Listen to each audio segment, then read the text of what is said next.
Good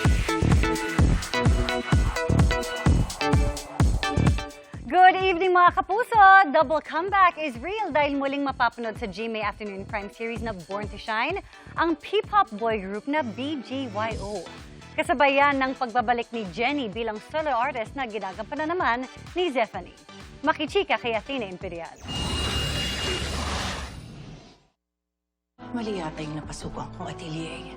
Binabagyo ng pagsubok si Jennie Sikat sa GMA Afternoon Prime top rating series na Born to Shine.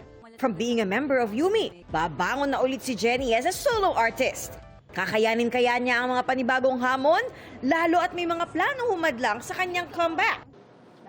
Bitawan mo ako. Kasabay ng bagong chapter sa career ni Jennie, may P-pop group na magbabalik, ang BGYO. Thankful kasi marami kaming nare-receive na feedback from people, tapos nalalaman namin na nakikilala kami through Born to Shine.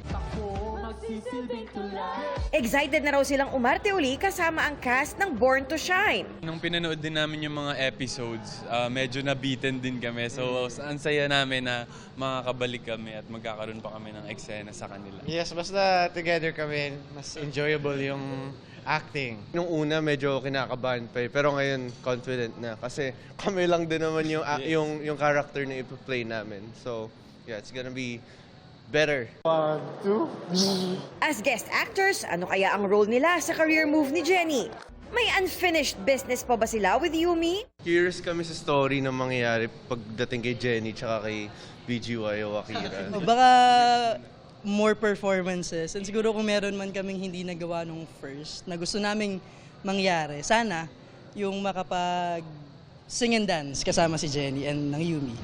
Good news naman daw for Zephanie who plays the role of Jennie ang comeback guesting ng BGYO. Naniwala po ako na marami pang pwedeng bumalik and yun nga, isa na sila sa mga bumalik ang BGYO. And siguro ngayon mas nakakatawa kasi feeling ko mas close na kasi nagka-bonding na kami before.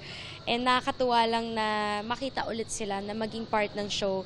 At marami pang exciting na scenes ang dapat abangan. Athena Imperial updated sa Showbiz Happening.